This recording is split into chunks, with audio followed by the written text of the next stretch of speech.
미국 최고의 명문대학교의 한강이실. 이곳에서 한국 내의 미세먼지는 중국 탓이 아닌 그저 한국의 친환경 기술이 부족해서 생긴 거라고 주장하는 중국 여성이 있습니다. 그리고 그 말을 들은 미국인 교수는 단 3초 만에 중국 학생의 입을 꾹 닫게 만드는데요. 그렇다면 미국인 교수는 대체 어떤 말을 했던 것일까요? 안녕하세요. 저는 중국 출신의 즈안이라고 합니다. 중국에서 고등학교까지 졸업한 저는 대국 사람은 더 큰 물에서 놀아야 한다는 부모님의 말씀에 따라 미국으로 유학을 가게 되었는데요. 나름 열심히 공부했던 저였지만 미국이라는 세계의 벽은 높았고 결국 저는 성적 미달로 인해 기부 입학을 통해 겨우 미국 최고의 명문대학교에 진학하게 되었습니다. 물론 제 입학 성적은 꼴찌라고 봐도 무방했지만 저는 저력 있는 민족인 중국인답게 열심히 공부해서 졸업만은 가장 우수한 성적으로 하기로 마음먹었죠. 그런데 미국 대학교의 수업은 중국과는 꽤나 다르더군요. 분명 중국에서 수업을 들었을 때는 중국인이 세계에서 가장 우수한 민족이고 세계 최고의 선진국이자 미국을 이미 뛰어넘은 경제대국이라고 배웠지만 현실은 중국은 여러 수업에서 부정적인 예로만 언급되는 국가였거든요.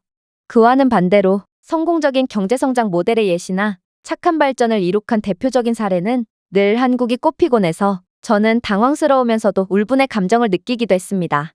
도대체 한국이 뭐길래 중국을 제치고 전 세계적인 사랑을 독차지하고 있을 수가 있단 말인가요? 안 그래도 그리 탐탁지 않게 생각했던 한국이었지만 저는 학교 생활을 이어나갈수록 한국에 대한 열등감과 시기하는 마음이 계속해서 생기기 시작했어요. 그러다 한 번은 이러한 모든 감정이 폭발하게 되는 상황이 터지게 되었습니다. 바로 경제학 수업 중에 교수님께서는 또다시 강의에서 한국을 예시로 들었거든요. 여러분들은 중진국의 함정이라는 말을 들어보셨나요? 전 세계의 모든 중진국과 개발도상국들은 이러한 극복할 수 없어 보이는 벽을 결국에는 넘어서지 못했죠. 오직 한 국가를 제외하고 말이에요. 저는 오늘 어떠한 역경에도 불구하고 세계 무대에서 혁신과 회복력, 신뢰의 등불로 떠오른 국가의 놀라운 부상을 이야기하고자 합니다. 이 국가는 대한민국으로 스스로의 운명을 바꿨을 뿐만 아니라 독특한 발전적 서사로 세계에 영감을 준 국가입니다. 그렇다면 어떻게 오직 한국만이 유일하게 선진국으로 발돋움할 수 있었을까요? 전쟁의 폐허에서 선진 경제로 가는 한국의 여정은 단순히 경제성장의 이야기가 아니라 양질의 교육을 통해 뒷받침된 인적 자본의 힘에 대한 증거라고 볼 수 있습니다. 풍부한 천연 자원을 활용하여 개발의 사다리를 걸어온 많은 국가들과 달리 한국에는 천연 자원이 전무했습니다. 대신 한국은 국민들의 미개척 잠재력이라는 더 강력한 자원을 보유하고 있었죠. 한국전쟁의 여파로 한국은 세계적으로 가장 가난한 나라들 중 하나였습니다. 그 전쟁은 한국이라는 나라를 거의 무에서 전무로 돌아가도록 만들면서 나라를 황폐하게 만들었습니다. 결국 한국은 중추적인 결정에 직면했죠. 땅에 투자하든지 사람에 투자하든지 말입니다. 그리고 한국은 한 나라의 진정한 힘은 교육받은 국민들에게 있다는 것을 인식하면서 후자를 선택했습니다. 교육은 한국 개발 정책의 주춧돌이 되었습니다. 정부는 광범위한 교육 개혁을 시행했고 세계적인 수준의 교육 시스템을 만드는 데 많은 투자를 했습니다. 교육에 대한 이러한 초점은 초등학교부터 대학교, 그리고 직업훈련센터에 이르기까지 총체적이었습니다. 목표는 모든 한국인들이 그들의 나라를 변화시키는 데 필요한 기술과 지식을 갖추도록 하는 것이었습니다. 그 결과는 기적과 다름없었습니다. 한국은 수십 년 안에 경제를 극적으로 변화시켰습니다. 전자, 통신, 자동차 제조 등 지식과 정밀성이 가장 중요한 산업의 강자가 되었습니다. 삼성, 현대, LG와 같은 브랜드는 혁신과 품질의 대명사로 전 세계적으로 널리 알려졌습니다. 이 경이적인 변화는 세계에서 가장 교육을 잘 받은 노동력에 의해 주도되었습니다. 한국의 교육에 대한 헌신은 노동력의 특징이 된 열심히 일하고 창의적이며 문제를 해결하는 문화를 조성했습니다. 게다가 세계가 한국에 두는 신뢰는 그것의 경제적인 성공뿐만 아니라 한국의 제품과 서비스가 지속적으로 보여주는 투명성, 신뢰성, 그리고 우수성에서 비롯됩니다. 이 신뢰는 한국 국민들의 헌신과 교육기관들에 의해 정해진 높은 기준을 통해 얻어졌습니다. 하지만 한국의 발전을 둘러싼 경외감은 단순히 경제적 지표 이상으로 인간 정신의 회복력과 진보의 엔진으로서 교육에 대한 믿음에 관한 것입니다. 한국은 한 국가가 국민에게 투자할 때 무한한 가능성의 미래에 투자한다는 것을 전 세계에 상기시켰습니다. 그리고 지하자원이 전무한 나라들에게 희망의 등불이 되어주었을 뿐더러 전 세계의 모든 개발도상국들의 아이돌이자 스승이 되었죠. 우리 시대의 과제를 해결하고자 할 때 우리는 한국의 사례에서 영감을 얻을 수 있을 것입니다. 지속가능한 발전과 지속적인 번영의 기반으로서 교육에 투자하겠다는 약속을 재확인하는 것이죠. 한국은 교육, 혁신, 그리고 회복력으로 우리가 성취할 수 있는 것에 한계가 없다는 것을 보여주었고, 이 교훈을 마음에 새기고 한국이 가능하다는 것을 보여준 성공의 형태로 모든 국가가 공유할 수 있는 미래를 향해 노력해야 합니다. 교수님은 한국처럼 교육을 통한 발전을 추구해야 진정으로 지속 가능한 발전을 이룩할 수 있다며 연설을 마치셨어요. 저는 이러한 지긋지긋한 상황을 도저히 참을 수가 없었습니다. 무슨 수업을 들어가기만 하면 한국에 대한 예찬뿐이니 이제는 도저히 못 들어줄 것 같았거든요. 그래서 저는 중국에서 배운 정보를 통해 전 세계에서 온 학생들이 보고 있는 자리에서 교수님의 강의가 틀렸다는 것을 증명하기로 했습니다. 교수님의 말씀은 완전히 틀렸습니다. 일단 교수님은 천연자원의 중요성을 너무 과소평가하신 것 같습니다. 지하자원이 없다면 다른 나라에 휘둘리기 십상이고 절대로 선진국이 될 수 없거든요. 한국은 지하자원이 전무해서 발전의 한계가 있지만 중국 대륙은 수많은 지하자원이 넘쳐나기에 선진국이 되기에 최적의 조건을 가지고 있다는 것입니다. 따라서 한국이 아무리 교육에 많은 예산을 투자해봤자 절대로 중국을 넘을 수 없고, 교수님께서는 혁신적인 경제발전 모델로 한국의 경우를 예시로 드는 게 아닌 이젠 중국을 예시로 들어야 할 겁니다. 그러자 교수님께서는 제 말에 어이가 없다는 듯 피웃더니 이내 충격적인 말을 하기 시작했습니다. 그래요, 중국 학생. 그래서 중국에서 가장 지하자원이 많은 지역이 어딘가요? 분명 중국은 지하자원이 풍부하지 않고 쓸모없는 땅이 많은 나라였는데 최근 들어 갑자기 자원이 늘어난 것 같지 않나요? 저는 순간적으로 말을 잇지 못했습니다. 왜냐하면 중국에서 지하자원이 많이 나는 지역은 바로 중국으로 편입된 지 얼마 되지 않은 소수민족의 땅이거든요. 그리고 이 사실은 저희의 대화를 지켜보던 모든 학생들도 이미 알고 있었는지 학생들은 박수와 환호를 보내기 시작했죠. 그러자 교수님은 학생들을 진정시키더니 이내 말을 이어나가셨습니다. 됐습니다. 그만하도록 하죠. 그렇다면 남의 자원을 빼앗은 중국은 현재 어떨까요? 과연 학생의 말처럼 중국은 다른 나라에 휘둘리지 않았기 때문에 선진국이 되었을까요? 물론 중국은 거대한 몸집을 가졌기에 그 어떤 나라도 중국을 무시할 수는 없을 것입니다. 하지만 중국을 선진국이라고 인정하는 국가는 단 한 군데도 없죠. 중국은 중진국의 함정에 빠졌기 때문입니다. 한국처럼 교육을 통한 발전을 이룩하면서 실력으로 성장한 것이 아닌 자원이나 착취 같은 다른 요소들을 통해 요행으로 발전한 국가들은 처음에는 빠르게 발전하는 것처럼 보이지만 어느새 중진국의 함정이라는 덫에 빠지게 되죠. 중국뿐만 아니라 남미와 동남아의 여러 국가들을 보면 이들이 왜 선진국이 되지 못했는지 알 수 있습니다. 저는 순간적인 우라가 치밀어 올라서 정상적인 사고가 되지 않았습니다.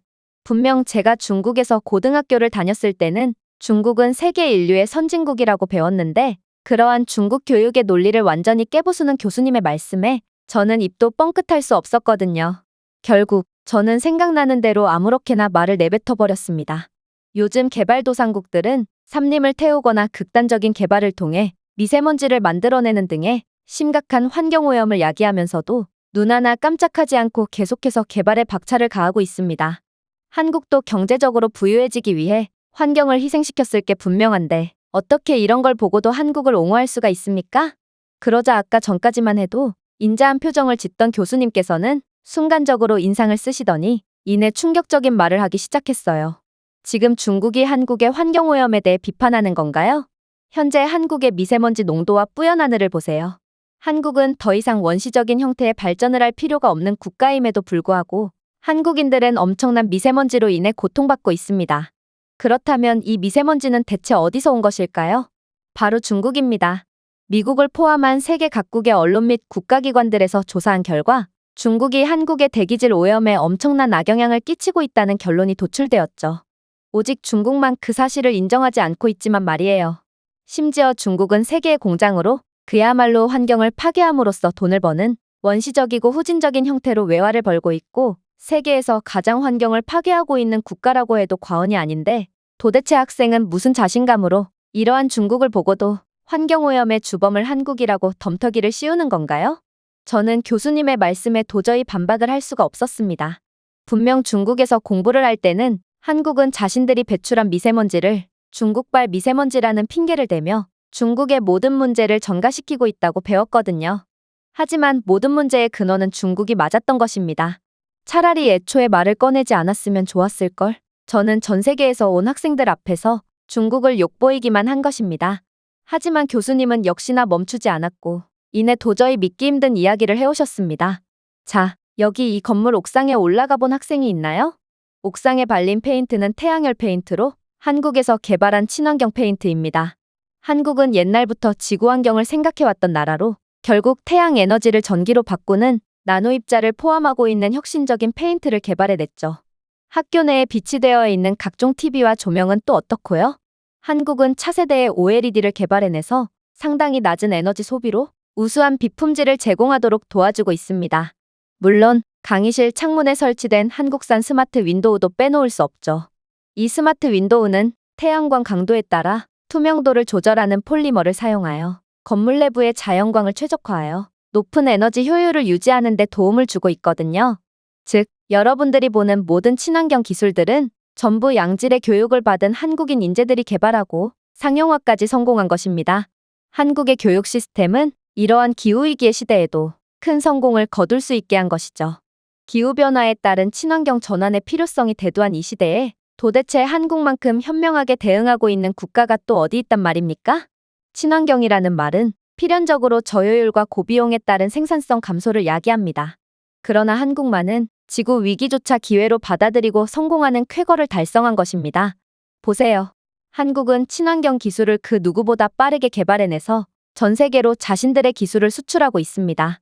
그래서 이러한 친환경의 시대에 다른 국가들은 생산력 저하로 인해 점점 가난해질 때 한국만은 친환경 기술을 수출하며 부를 차곡차곡 쌓아나가는 것입니다. 이런 게 바로 지속 가능한 한국식의 발전이고 개발도상국들이 자원보다 교육에 더욱 투자해야 하는 이유라는 것이죠. 한국이 자신들만 부를 쌓고 있으니 부럽기도 하면서 질투가 나는 학생들이 있을지도 모르겠습니다. 그러나 여러분들은 한국에 무한한 감사를 해야 한다는 것을 잊으면 안 됩니다. 여러분들 중에 쓰레기를 분리수거를 통해 배출하는 학생이 있다면 손을 들어주시기 바랍니다. 순간적으로 강의실 내에는 정막만이 감돌았습니다. 그리고 쓰레기를 직접 분리수거한다고 손을 든 학생들은 전체 학생의 30분의 1도 안 되어 보였죠. 그런데 교수님께서는 이내 더욱 충격적인 말씀을 건네셨습니다. 자, 아주 소수의 학생들만이 분리수거를 한다고 밝혔습니다. 손을 든 학생들은 잘 들어주세요. 물론 여러분들은 지구를 위해 힘쓰는 착한 사람들이 분명하지만 여러분들이 분리수거라고 하고 있는 것은 진정한 분리수거가 아닐지도 모릅니다. 아니, 적어도 한국인들이 분리수거하는 모습을 보게 된다면 제 말이 무슨 뜻인지 알게 될 것입니다. 한국인들은 일반 쓰레기, 유리병, 페트병, 비닐, 음식물 쓰레기 등 세세한 것 하나하나 마저도 병적으로 분리하곤 하고 한국에서 이러한 쓰레기 분리수거는 초등학생들조차 실천하는 아주 기본적인 부분이죠. 한국인들은 매년 거의 500만 톤의 음식물 쓰레기를 버리지만 재활용률은 100%로 절대로 낭비되지 않고 있습니다. 이건 생각보다 훨씬 대단한 일일지 모릅니다. 전 세계 음식의 40%가 쓰레기가 되어버려지고 있고 미국에서만 해도 음식물 쓰레기의 98%가 매립지에 묻히거든요. 즉, 전 세계인들이 무분별하게 쓰레기를 버림으로써 환경오염을 가속화시키고 있는데 반해 한국인들은 헌신적인 노력을 통해 지구를 살리고 있고 저희는 마땅히 한국인들을 지구 환경미화원쯤으로 불러야 한다는 것입니다. 이건 정말 놀랍습니다. 한국은 불과 수십 년 전까지만 해도 아프리카 국가들 수준으로 가난했지만 이제는 식량 부족은커녕 음식물 쓰레기까지 재활용하는 완전히 모범적이고 기술적인 선진국으로 발돋움한 것입니다. 지금 한국은 쓰레기로 일자리를 창출해냈고 음식물 쓰레기로 사료를 만들므로써 지구 환경을 수호하고 있습니다. 그리고 이러한 한국의 쓰레기 하나하나 마저 놓치지 않는 환경보호에 대한 집념은 점점 더 고도로 발전하고 있죠. 여러분들은 한국에 AI 잔반 로봇이 있다는 사실을 알고 있나요? 이 AI 잔반 로봇은 인공지능 카메라로 학생들의 개별 얼굴을 인식하고 식사를 마친 식판을 저울에 올려놓으면 잔반의 양과 탄소 배출량은 얼마나 되는지 알려줍니다. 이를 통해 주변 친구들과의 비교와 피드백 시스템까지 적용된 상태죠. 자, 재미없다고요? 여러분들은 한국인들이 양질의 교육을 통해 성장한 엘리트라는 사실을 잊으면 안 됩니다. 이 기계에는 학생들 개개인의 캐릭터가 있고 잔반을 남기지 않으면 자신의 캐릭터가 성장하는 피드백이 주어졌거든요.